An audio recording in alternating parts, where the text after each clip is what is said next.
I think they should have a rematch. Anthony Joshua can wait. He doesn't want any of those guys. When he's seen that fight, he's like, wow, these guys can box, and now they're going to do it again. He's at one place in his career and in boxing, so obviously he can make the decisions that he can make, and his decision is not to fight any of them at this moment. I think. Yo, my dons, make sure you hit that like button, comment, subscribe, and obviously hit the bell for notifications. So Lennox the Hater Lewis has reacted a few days ago now to the Anthony Joshua debacle versus Andy Margin Boo Ruiz. So let's get into it. What did Lennox the certified hater have to say? He starts off with, I don't even know what to say right now. Hashtag Joshua Ruiz. But I do want to say congrats to Andy Margin Boo Ruiz for becoming the first ever Mexican heavyweight champ. Respect to AJ for running out of gas after 2 rounds. And for pick yourself up and learn from this. Don't worry, you will bounce back. Hashtag Joshua Ruiz. And I gotta say, respect to Lennox Lewis, man, because he's been hating. And this is the great thing about British people in general. Normally, British people, they hate a winner and they love a loser. Listen, what do we know about Lennox the Hater Lewis? When AJ was winning, when AJ's resume was top 10 all time, when AJ's resume was top 3 all time, when AJ's resume was much better than Lennox Lewis, over 22 fights, Lennox couldn't fix his mouth to say a good word. Fact. That's what we do know. He couldn't bring himself to do it. Hating.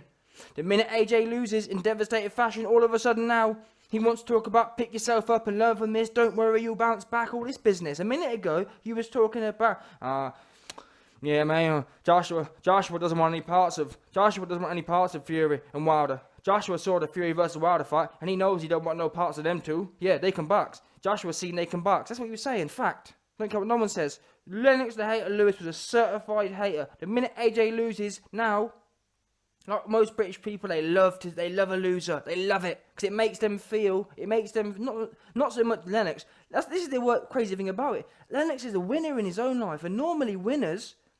Well, no, they're not. I was about to say normally winners encourage winning, but not when it's in their league. They like to see other people winning, not when it's their resume and their history and legacy that's under attack. Anthony Joshua had the ability to surpass Lennox Lewis, and that's why he felt insecure. Simple as that. And now AJ's been murked by a little fat dude. Lennox has a weight lifted off his shoulder, just like Deontay Wilder has a massive weight lifted off his shoulder, and now they want to talk about, oh yeah, pick yourself up and learn from this, don't worry, you'll bounce back. Unbelievable stuff, truly shocking. Anyway, next thing he said, I hear a lot of criticism about AJ losing to a fat dude. What many don't realise is that Andy Destroyer 1 has an extensive and incredible amateur pedigree. He still has hands and experience. He's seen it all, and it serves him well in the pros, despite his weight. And that's one thing I do want to pick up on quickly, though. Some people were saying, Ruiz had 100 amateur fights. AJ only had 45. Listen, I don't care what no one says. 45 or 100, it's more about the same, in my opinion. 45 or 100, it's more about the same. I don't believe you learn much. After about 40 fights, if you're paying attention, bearing in mind as well, AJ isn't just, he had 45 small hall show amateur fights. This dude went to World Championships, silver medalist I think, or whatever. He went to World Championships, he's been to the Olympics. In 45 fights, he's seen a lot of things. If you've been to the Olympics, you're gold medalist, you've been to World Championships in 45 fights, trust me, you've seen as much as a man in Ruiz who didn't make the Olympics. That's my opinion anyway. I believe you gain more in winning Olympic gold and going to the World Championships than you do from just having 100 random ass amateur fights. That's my opinion. But anyway, moving on. He then says, these postmodern heavyweights have incredible size and mass. In a fight, those muscles need oxygen, and it takes them longer to recover after expending lots of energy. Bigger isn't always better. I completely agree. I believe the absolute top for AJ should be 240. I'm talking about 240 should be his heaviest That's the bottom line. That should be his heaviest. He was going in the right direction. He had the Vladimir Klitschko fight at 250. Then he came in at 2... In fact, no. I think he had the Klitschko fight. Then he had the Takam fight. He weighed in 255. He went in the wrong direction. But then he dropped 15 pounds and came in 240. That was the right direction. 240 should have been his top. He then should have come in 235. People are talking about, oh, he should be 225. No way. Not at 6'6". 235. Between 235 and 240 should be where my man comes in. Simple as that. He should aim for 236, 237, in my opinion. That would be nice. Not none of this 247 business. £10. Don't need that much. And the worst thing is, people are trying to tell me AJ's a boxer now. Well, if he's a boxer, he needs to be coming in 232. Because if you want to be twinkle toes, you don't need... What do you need? Listen, you know me. I've always rated AJ's physique. I've always gassed up AJ's thick legs. What do you need thick legs for if you're going to be backpedaling? The reason you have thick legs is so you can sit in the pocket and bang. What's the point of having tree trunks nailing you to the ground? That's the whole point. The whole point, trying to think. It's like, the whole reason you've steel bolted... You've got steel bolted legs, is to keep there and remain firm. When you get hit with shots, you're meant to absorb it. When a little fat dude, Andy Ruiz, is hitting you, them big thick tree trunks are meant to keep you stabilised. Not falling all over the place, getting dropped 5 times. That's what they're supposed to do. But if you want to become twinkle toes, no problem. Just don't. There's no good coming in 247, legs as thick as you like, biceps as thick as you like, chest as thick as you like, abs as thick as you like, and then trying to backpedal. They don't go hand in hand. Either come in 230 and backpedal, or come in 240 and be prepared to bang on the inside. And let's not forget, people say I don't know what I'm talking about, but let's call a spade on this one. What I remember, maybe I've been somewhere else, from what I remember, Anthony Joshua was built on uppercuts and hooks inside fighting. He wasn't built on a 1-2. That's not what he was about. He was about, yeah, of course he used a 1-2. I'm saying he was about straight banging. Yeah? Bang, power. That's what he was about. That's what I thought he was marketed on. That's what I thought all of his fights were really showed. It's simple as that. And the funny thing is, look at the Klitschko fight. The first 4 rounds, he tried to box with Klitschko. Didn't do anything. The minute he started sticking it on Klitschko is when he got his best work done. Fact. People say, oh, he's too tall. Listen, AJ might be too... No, he's not. I disagree. He's not too tall to fight on the inside. But the bottom line is, he's not a boxer. I mean, he's not a back foot fighter. Anthony Joshua will never be a back foot fighter. Ever. He is an anaerobic individual. He is a power-based individual. Explosive individual. Look at the way he's built. Do you understand that? Fury, on the other hand, Fury doesn't have an explosive bone in his body. Doesn't have it in him. And he doesn't look like he has an explosive bone in his body either. And that's just the truth about it. But luckily for Fury, Fury fights to what his genetics give him. Fury's genetics, he has a world-class engine. He has a world-class aerobic system. He is able to backpedal and twinkle toes all night, 20 rounds, no problem. Anthony Joshua, look at the dude. He will never be able to twinkle toes for 20 rounds, or even 12, or even 5. Never. Not possible, in my opinion. He's got that. There's a reason. It's horses for courses. There's a reason. It's like, the bottom line is this, yeah? There's a reason 100-meter sprinters can't win a marathon. That's what we're comparing here. Seriously, it's no joke. There's a reason AJ is like Usain Bolt, and Tyson Fury is probably the equivalent of like a 1,500-meter runner. That's the equivalent here. And you just got to play into what you're good at. AJ's not good at going backwards. I don't care what no one says. He's not made to be going backwards. He's really not. He's never going to have the gas tank for it. Look at Mike Tyson.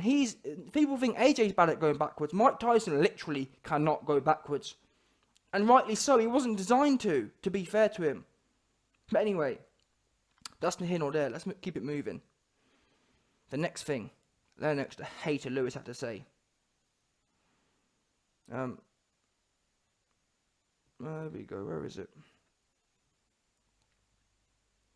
What's your view? If someone asked Lennox Lewis, what's your view on AJ potentially changing his coach? Would be interested to hear your thoughts.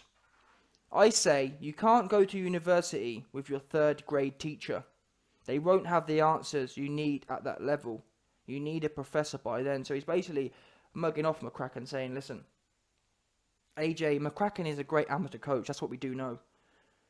But he did all right with Carl Froch, but I don't rate McCracken now. Initially, I said McCracken was doing good things, but after hearing people like DT3 talk, DT3 said that from what he observed with Joshua on the pads, he was not throwing enough combinations. Now, regardless, even though we only saw the open workout, I understand what DT3 was saying because I was watching it and I couldn't understand it. He was on the pads. He'd do a 1-2-3, and then he'd step off and he'd stand around and reset for a minute. I'm thinking, that's not enough, bruv.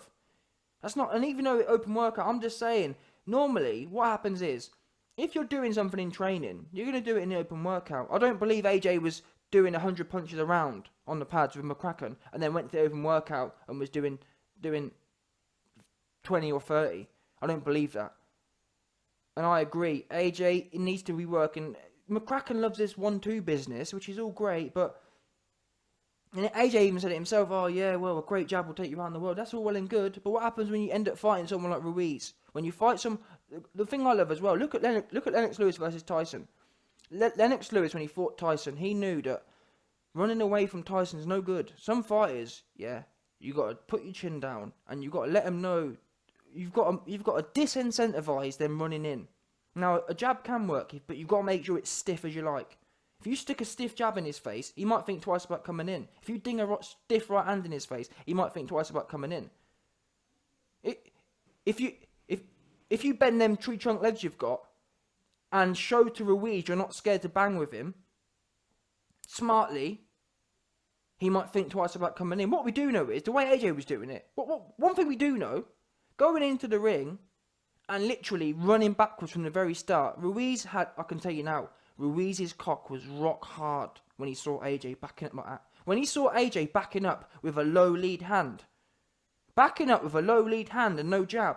He was literally, Anthony Joshua was like a big wet pussy at that point. He looked like a big wet pussy. And Ruiz was a rock hard cock at that point. Because how can you be going backwards with a low lead hand and no jab? You've got to be giving him something not to come forward. Ruiz was all over it. He couldn't believe his luck. His Christmas, his birthday, everything came at once. No doubt Easter, May Day, the whole lot, every bank holiday you can think of, everything came all at once. Every single government holiday came at once. Bang, he loved it. And he was all over it like a rash as well, and rightly so. But anyway, it's hard for me to speculate on what happened that night because as we know, there's likely more things that went on, but I'm just talking as if, let's assume that AJ wasn't concussed. Lennox Lewis then says, you're right. Wait there.